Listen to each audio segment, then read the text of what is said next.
Okay, students, we will begin now. Yesterday I uploaded a video related to this poem, The Duck and the Kangaroo. So, how many of you have watched this video? Please raise your hand. How many of you have watched?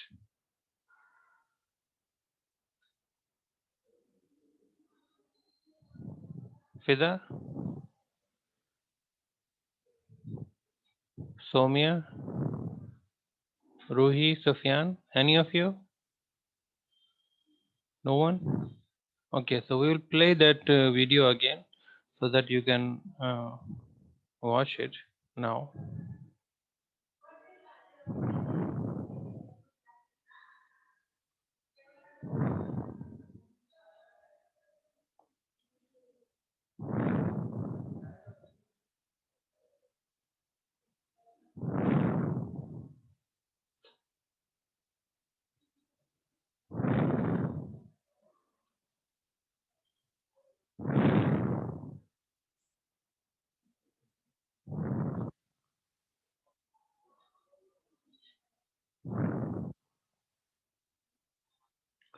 Students, can you hear the voice of the video? Sufyan, can you hear the voice? No, Can you hear it? no, sir. नहीं आ रही आवाज बेटा? No.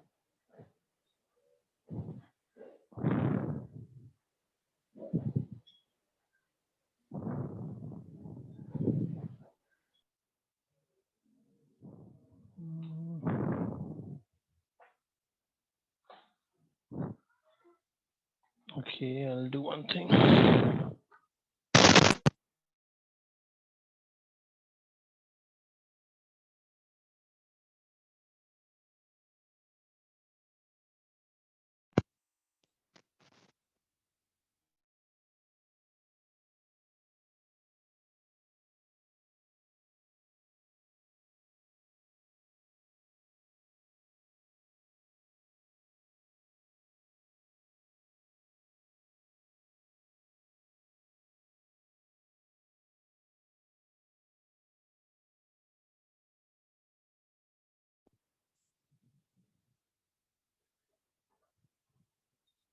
Were you able to hear that? आपको आवाज आ रही थी उसकी?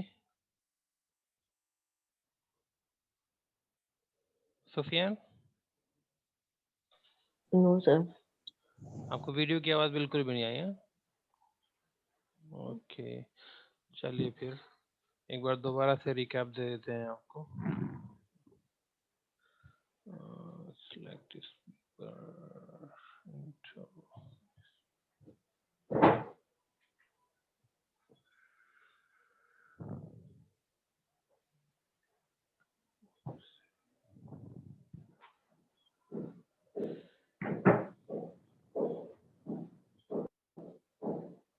ठीक है, चलिए एक बार फिर से हम समझा देते हैं आपको. ये डक और कंगारू दो कैरेक्टर्स हैं इस पोएम में, है ना?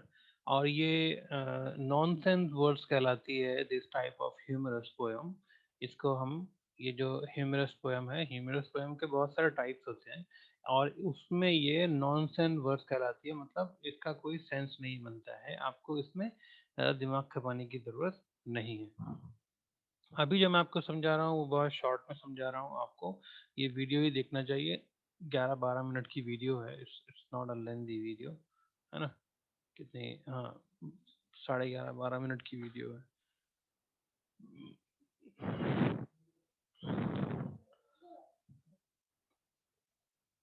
तो डक जो है वो कंगारू से कहती है, तुम बहुत लंबी लंबी छलांग लगाते हो, तुम मैदानों पे भी छलांग लगाते हो और तुम पानी पर भी लगाते हो, है ना? ऐसा लगता है जैसे तुम रुकोगे नहीं कभी. और अपनी ज़िंदगी को वो कंपेयर करती है कंगारू की ज़िंदगी से, है ना? कि कंगारू कितना खुश है कि वो हर तरफ घूमता फिरता है ना? उसको जहाँ चाहे वो जा सकता है और मैं इस पॉन्ड में फँस गई हूँ, मैं बोर हो रही हूँ यहाँ पर। And I long to go out in the world beyond, और मेरी तो बस ख्वाहिश ही है कि मैं पूरी दुनिया में जाऊँ, घूमूँ फिरूँ, इधर-उधर भी जाऊँ, और वो मैं नहीं कर सकती, मेरी ख्वाहिश है लेकिन, है ना? तो फिर डक कहती है कि मेरी ख्वाहिश है कि मैं तुम जैसी हो जाऊँ, है ना? मैं तुम जैसी छलांगे लगाऊँ। और फिर आखिर में उससे कहती है कि अ, मुझे जो है वो अपनी पीठ पर सवारी करा दो, और फिर ये भी कहती है कि मैं बिल्कुल हिलूँगी नहीं, सीधी बैठूँगी, है ना? ज़्यादा बोलूँगी नहीं, शिकायत नहीं करूँगी, क्वैक क्वैक जो मैं करती हूँ बस वही कहूँगी। अ, भले ही पूरे दिन मुझे वैसे ही बैठे रहना पड़े चुपचाप बगैर हिले-डुले, है ना? मैं वैसे ही रहूँगी। और फिर हम जाएँगे, कुछ जगहों के नाम बताती है, डी जॉली जॉली बोली, है ना? इस उस जगहों के नाम हैं कुछ। कभी ज़मीन पे चलेंगे हम, तो कभी पानी में चलेंगे हम। मुझे राइड पे ले जाओ। डक जो है वो कंगारू से ये कहती है। अब कंगारू का जवाब आता है थर्ड स्टैन्ज़ा में। कंगारू कहता है कि मुझे कुछ सोचने दो थोड़ी देर, है ना? This requires some little reflection, मतलब रिफ्लेक्शन का मतलब है यहाँ पे सोचना, थिंकिंग। तो कहता है कि कंगारू कुछ सोचना पड़ेगा, इसका कुछ ऐसा नहीं है कि ये मैं फौरन इसका जवाब दे सकता हूँ। फिर सोच के कहता है कि हाँ, हो सकता है कि कुछ मेरा भी भला हो जाए तुमको इस तरह से सवारी कराने पे, और कोई प्रॉब्लम नहीं है, बट एक प्रॉब्लम दिखती है मुझे, मतलब वैसे तो सब ठीक है ना, बस एक इशू है। वो इशू ये है कि अगर तुम मुझे मतलब साफ साफ कहने दो, तो इशू ये है कि तुम्हारे पैर जो हैं बहुत ही ज़्यादा गीले रहते हैं और ठंडे रहते हैं, और इतने ज़्यादा ठंडे और गीले पैरों से तो मुझे रूमेटिज़ नाम की बीमारी हो जाएगी। रूमेटिज़्म एक बीमारी है, यहाँ पे उसकी स्पेलिंग गलत कर दी है ना? उसकी स्पेलिंग भी मैं आपको दिखा दूँ, वो पोएम में मैंने दिखाया है डिटेल में, जो मैंने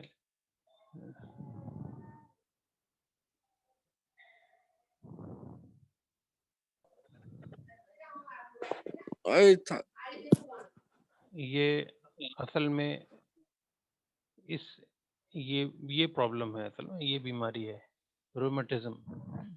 ये ठंड लगने की वजह से होती है, और उसके अंदर जॉइंट पेन वगैरह भी एक्सपीरियंस करता है इंसान।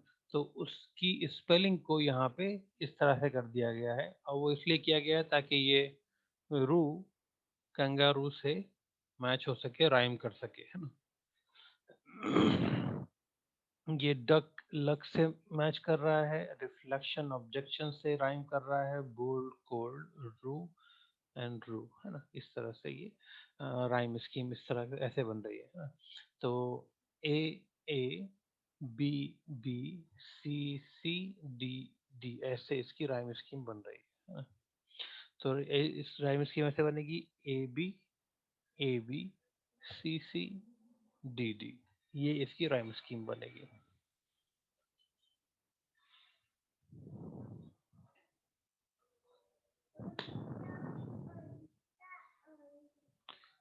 आगे चलते हैं कि कंगारू कहता है कि मतलब तुम्हारे पैर ठंडे हैं, बाकी कोई प्रॉब्लम नहीं है। अगर पैर इस तरह से ठंडे नहीं होते तुम्हारे, तो मैं ले जाता तुमको।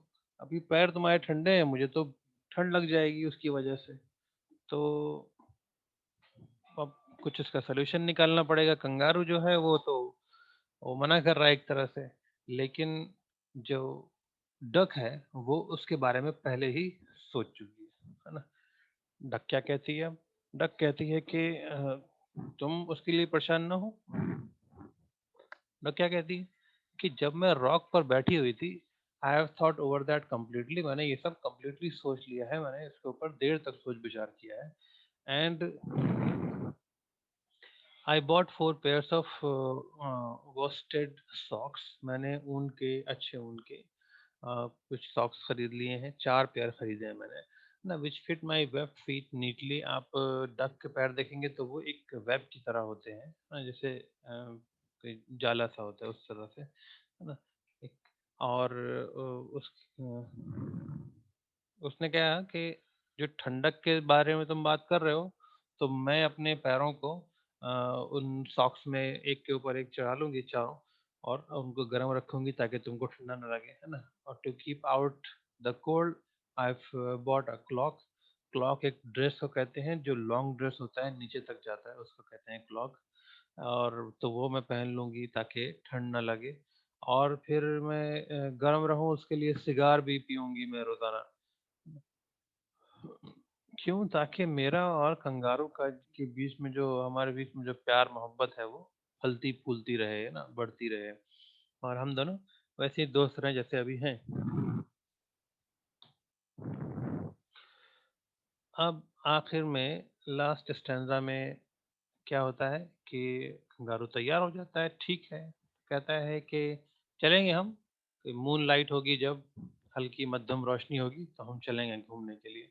और कहता है वो कि जब तुम बैठना मेरे पीछे तो क्या करना, सीधी बैठना, सिट स्टडी, है ना, बिल्कुल हिलना डुलना मत। डियर डक, बैलेंस करने के लिए, अच्छी तरह बैलेंस करने के लिए ये जरूरी है कि तुम बिल्कुल सीधी बैठो, हिलना डुलना मत। और फिर कहता है and quite at the end of my tale, और बिल्कुल दुम में मेरे पीछे की तरफ चले जाना है। अगर थोड़ा भी आगे बैठोगी तो मुझे बैलेंस में प्रॉब्लम होगी। So away they went with the hope and a bond. Bound का मतलब है यहाँ पर छलांग लगाना, बाउंड का मीनिंग भी छलांग लगाना ही है। और होप का मतलब भी छलांग लगाना है। तो छलांगे मारता हुआ वो उनको उसको ले जाता है, ये दोनों चल पड़ते हैं। And they hope the whole world 3 times around, 3 बार दुनिया का चक्कर काट लेते हैं। वो बतख जो अभी तक बंद थी, एक मतलब फंसी हुई थी एक पौंड में ही, वहां से बाहर नहीं निकलती थी, है ना, अब जो है पूरी दुनिया के 3 चक्कर काट चुकी है। Who so happy oh who, as the duck and the kangaroo. ये कंगारू और डक जो है, इनमें कौन हैप्पी है ना, खुश कौन है।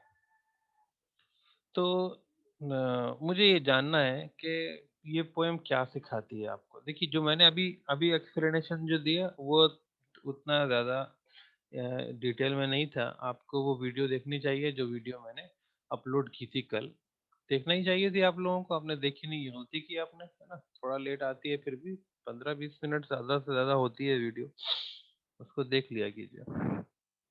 जब बहुत लेट आती है तो मैं बता देता हूँ कि ज़्यादा लेट हो जाएगी। आमतौर से तो स्कूल से निकलने से पहले करके जाता हूँ मैं। एनीवे, तो मुझे कोई समझाइए कि ये पोएम से क्या समझ में आता है, मैसेज क्या है इसके अंदर। 3-4 मैसेजेस हैं इसके अंदर।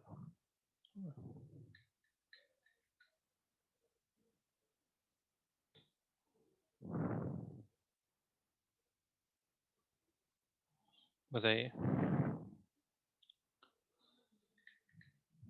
फिदा हुसैन, क्या समझ में आता है भाई इस पोएम से।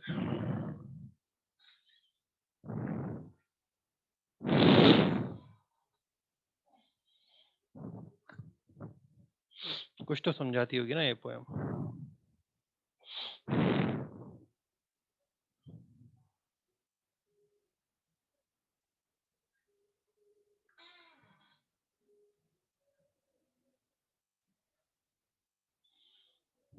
फिदा हुसैन, अनम्यूट कीजिए अपने आप को, बताइए। देखिए, इसमें आगे क्वेश्चन आंसर्स नहीं है, ये पोएम जो है यहीं पे फिनिश हो जाती है बस। ये लास्ट स्टैंडर्ड था आपका, लास्ट पेज है ये इस चैप्टर का, इसके बाद कुछ नहीं है। तो ये जो क्वेश्चन आंसर मैं आपसे कर रहा हूँ, इसी से मुझे पता चलेगा कि आपको ये पोएम समझ में आई कि नहीं आई, है ना। क्योंकि इसमें क्वेश्चन आंसर नहीं है, इसका मतलब ये नहीं कि एग्जाम में पूछी नहीं आ सकती या इसकी कोई वैल्यू नहीं है, कुछ समझने की चीज़ नहीं थी ये। नॉनसेंस वर्ड्स होने का मतलब ये नहीं है कि इसको कुछ समझना नहीं है।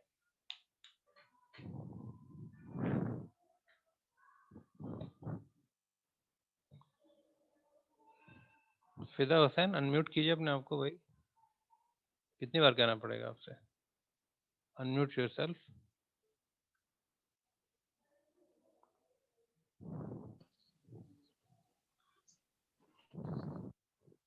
अगर कोई प्रॉब्लम है तो मैसेज लिख के बताइए फिर मुझे, हाँ? वरना मैं आपको रिमूव करता हूँ क्लास से। गया अर्श, अर्श अनम्यूट कीजिए अपने आप को। बताइए क्या समझ में आता है, कुछ तो निकलेगा ना।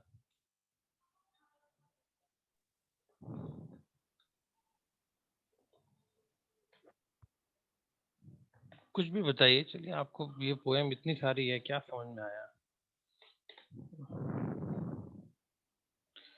4 स्टैंजाज हैं इसके। पहले डक कहती है 2 बार, बल्कि 5 स्टैंजा है ना। पहले डक 2 बार एक्सप्लेन करती है कि मुझे क्या करना है ना। और फिर उसके बाद कंगारू करता है कि भाई मुझे ये प्रॉब्लम है ना। फिर डक समझाती है कि जो प्रॉब्लम है उसका मैंने सोल्यूशन निकाल लिया है। फिर आखिरी स्टैंजा में वो लोग इधर उधर चल पड़ते हैं। तो आप ये भी बता सकते हैं कि कौन खुश है ना? कंगारू खुश है कि डक खुश है, और क्यों खुश है? यही बता सकते हैं आप। या फिर किसी भी स्टैंजा में से क्या समझ में आया आपको, ये बता सकते हैं आप। बताइए, शाबाश।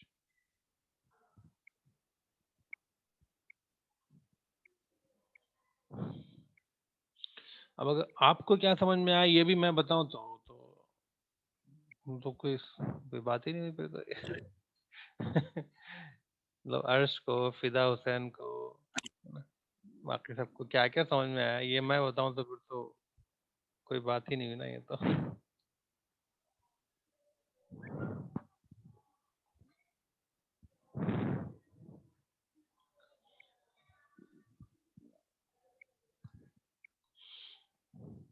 सुफियान।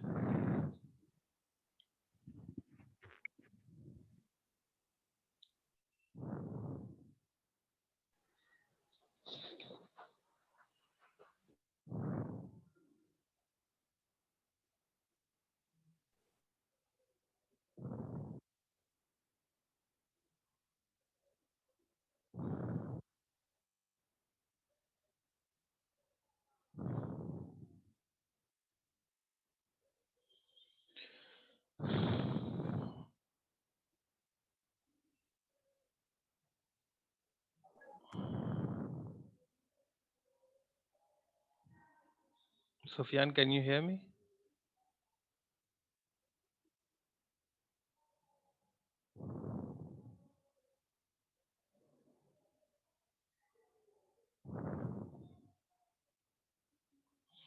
चलिए, सुफियान को कोई थोड़ा सा इशू है, तब तक हम रूही से पूछ लेते हैं। रूही, आप बताइए।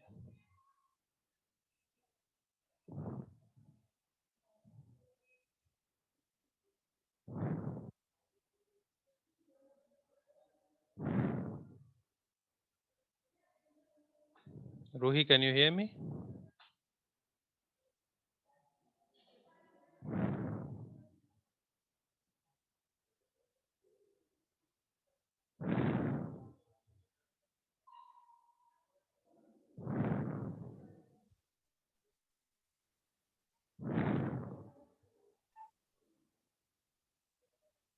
बताइए रूही, क्या समझ में आता है?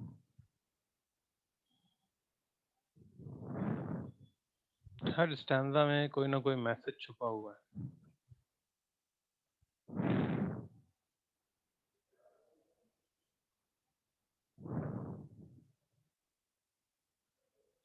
और कोई जवाब देना चाहता है, कोई और?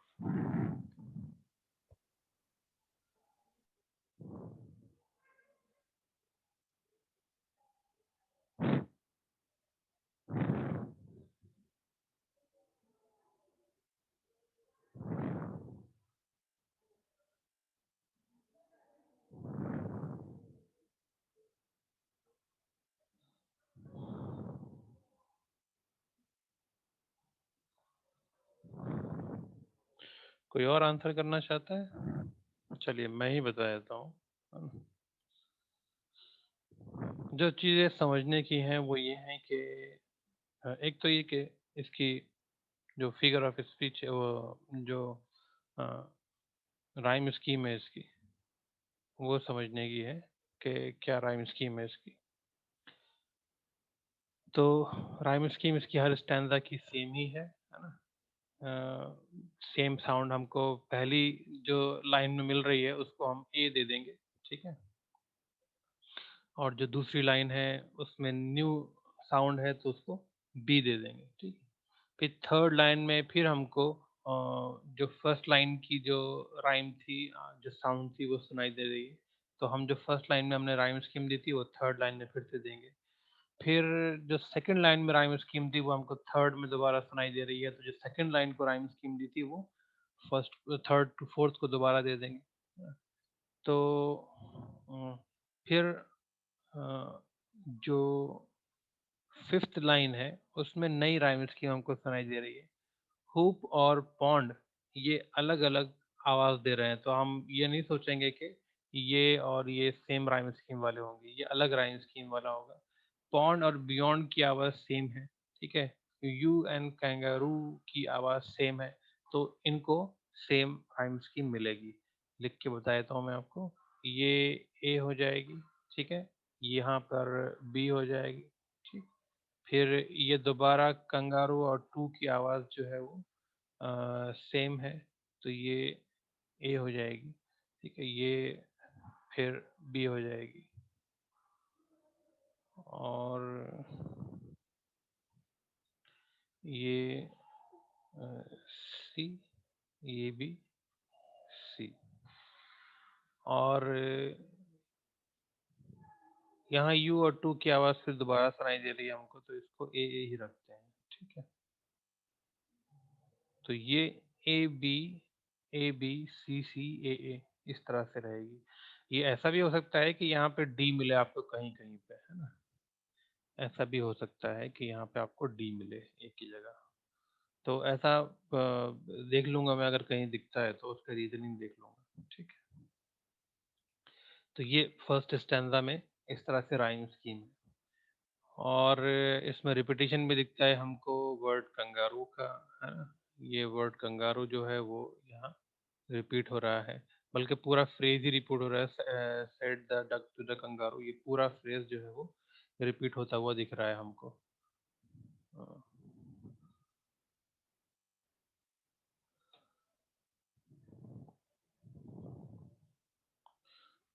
तो द सेड, एक्सक्यूज मी,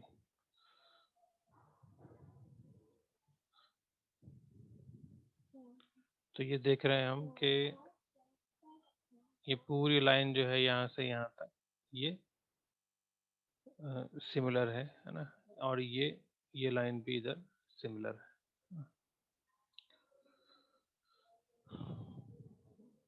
और यही सेम लाइन जो है वो आगे भी रिपीट हुई है एक जगह और, तो वहाँ पे भी हम उसका भी रिपीटेशन काउंट करेंगे, ठीक है।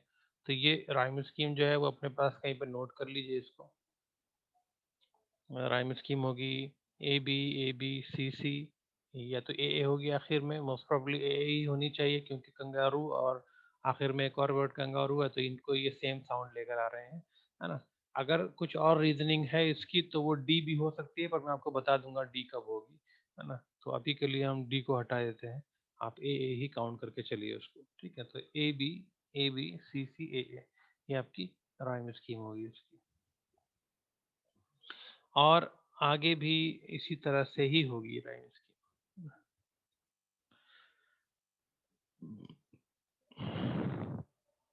तो हमको एक के बैक क्वैक, ये सेम साउंड है ना। तो यहाँ पर ए रहेगा, है ना। फिर यहाँ कंगारू और थ्रू ये बी है, तो ये बी हो जाएगा, ठीक है। और फिर यहाँ ली और सी, है ना, ये सेम साउंड है, तो ये सी हो जाएगा। और यहाँ डू और कंगारू और थ्रू से मिलता जुलता है, तो ये बी हो जाएगा, है ना, इस तरह से। तो राइम स्कीम सेट करना आना चाहिए आपको कि राइम स्कीम किस तरह से सेट होती है। और क्योंकि ये 1 2 3 इस तरह से अलग अलग है, इसलिए जो राइम स्कीम यहाँ आ चुकी है अ, उस मतलब उसको हम नए सिरे से शुरू करेंगे यहाँ से। ऐसा नहीं है कि अगर कोई ऊपर दिख रही है हमको तो उसको हम नीचे फॉलो करेंगे, है ना। जैसे कंगारू को पहले हमने ए दिया था, तो वो यहाँ पर भी ए ही रहेगा, वैसा नहीं होगा। अ,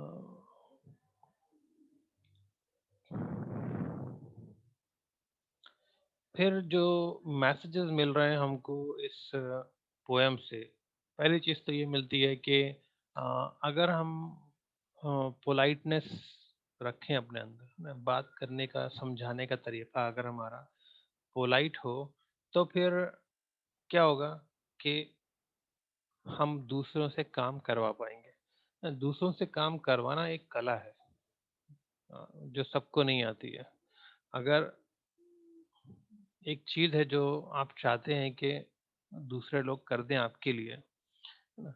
तो आपको क्या करना पड़ेगा? आपको अपनी बात में नरमी लाना पड़ेगी। तो बात में नरमी से आप दूसरे को समझा पाएँगे अपनी बात, है ना? और अपना काम जो है वो दूसरे से करवा पाएँगे। क्योंकि बहुत सारी चीज़ों में हमको दूसरों की ज़रूरत पड़ती है काम करने के लिए ना, बहुत बार भाइयों से, बहनों से ज़रूरत पड़ती है, माँ तो चलिए कर ही देती है ना, बाप से कोई काम कहना होता है, बाप मना कर देते हैं, बहुत सारे लोग ऐसे होते हैं जो कि पहले ना ही बोलते हैं। तो ऐसे लोगों से काम करवाने के लिए क्या करना पड़ता है?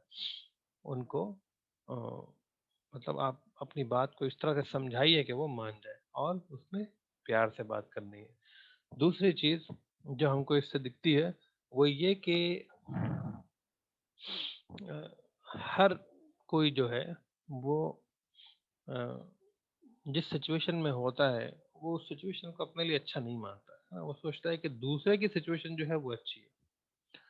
मतलब आप ये सोचते होंगे कि यार मेरे पास तो ये कमी है, ये कमी है, ये कमी है, उसके पास ये कमी नहीं है, उसके पास तो ये आसानी है, ये आसानी है, ये आसानी है। तो हर इंसान की ज़िंदगी में कुछ ना कुछ चीज़ें ऐसी होती हैं जिनको लेकर वो हमेशा ख्वाहिशात ही करता रह जाता है ना, वो सोचता ही रहता है कि काश मैं ये कर लूँ, काश मैं ये कर लूँ।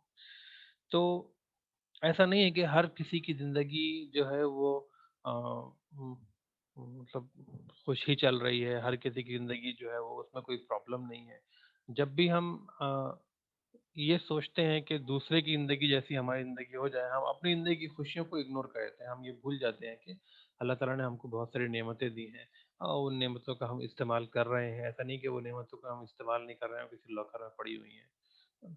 तो हम उसको भूल जाते हैं एक तरह से, और जब हम भूलते हैं तो हम नेमतों का मतलब इनकार करते हैं, अल्लाह ताला को वो चीज़ पसंद नहीं है।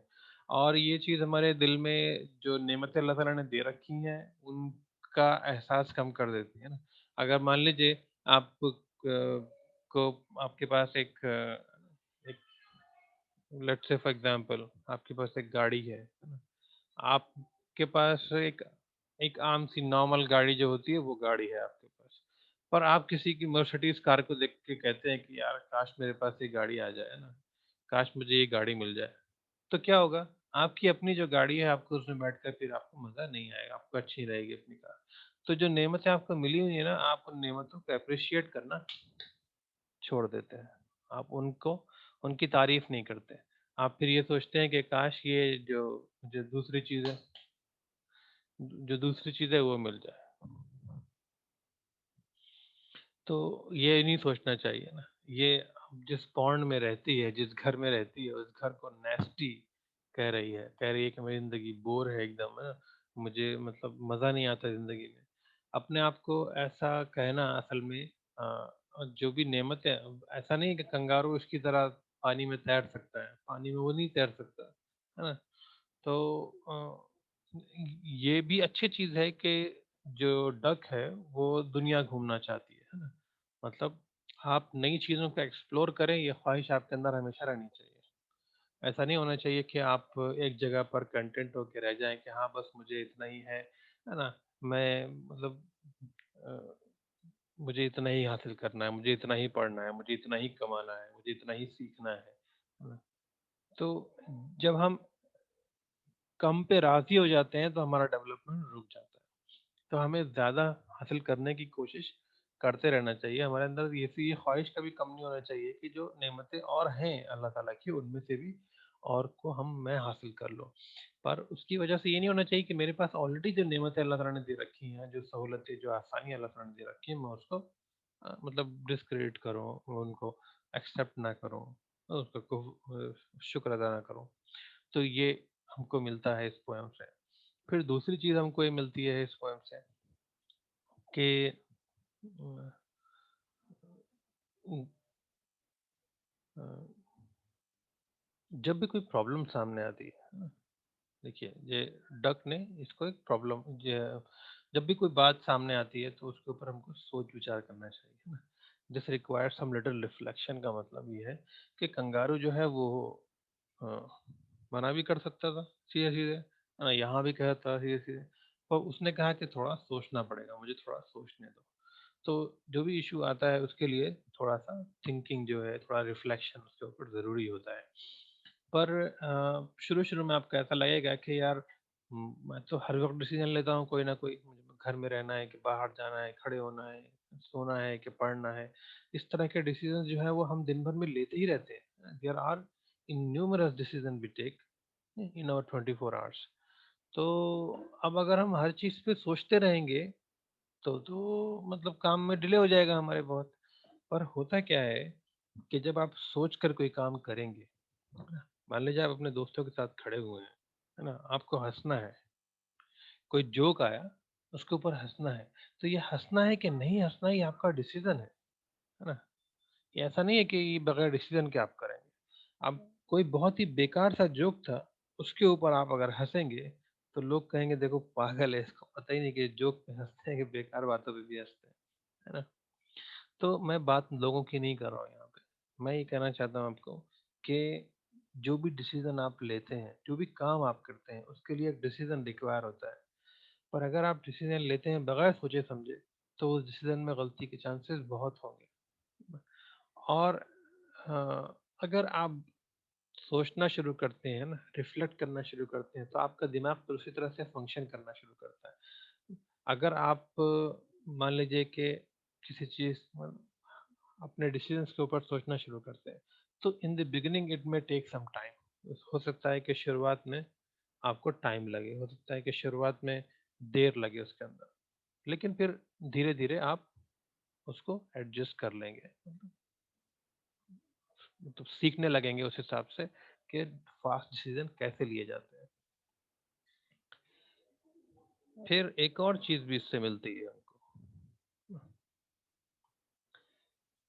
कि जो काम भी करने चलो उसके ऊपर बहुत ही अच्छे से सोच विचार कर लो, है ना? जैसे कि डक ने किया है कि जो भी प्रॉब्लम वो मतलब आ सकती है कंगारू की तरफ से, जो भी इश्यू आ सकता है, उसको पहले से सोच लिया है और पहले से ही उसका सॉल्यूशन निकाल लिया है।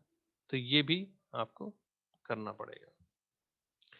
तो ये कुछ थोड़ी-सी चीज़ें थी जो मैं आज इस पोएम के थ्रू से जो समझाने की थी वो आपको समझा रहा था, है ना?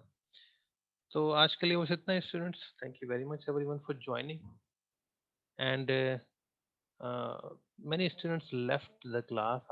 I don't know why, but many of them left. So we will see inshallah in the next class why they left. Okay. So thank you very much everyone for joining and participating. Assalamu alaikum. You can leave with salam.